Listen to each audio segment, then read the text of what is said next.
Mas kaya natin, di ba? So, praise God talaga. I mean, si Lord lang talaga yung reason kung bakit kami magkasama ngayon ng Pastor Jeff. And bakit kayo rin yung kasama namin. Praise God. Guys, we're excited. It's good that ang daming tayo na we're excited renovating. We're gonna have an office na next year. Yeah. Para sa mga counseling, mga wedding interviews, hindi ko na sa Starbucks namin. So,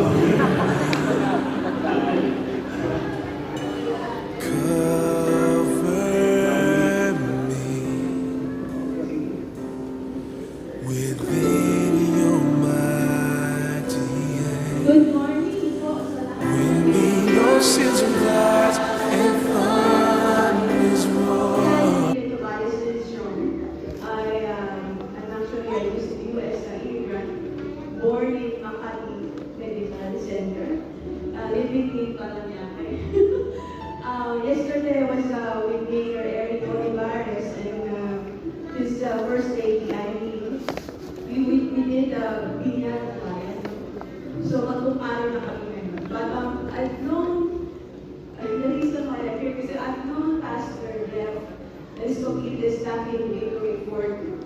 And I am not here today because ang Victory Fort, ang nanalangin when I was in, sorry for being emotional, but namatay kasi ako for 20 minutes at the Asian Hospital. You know that, Pastor.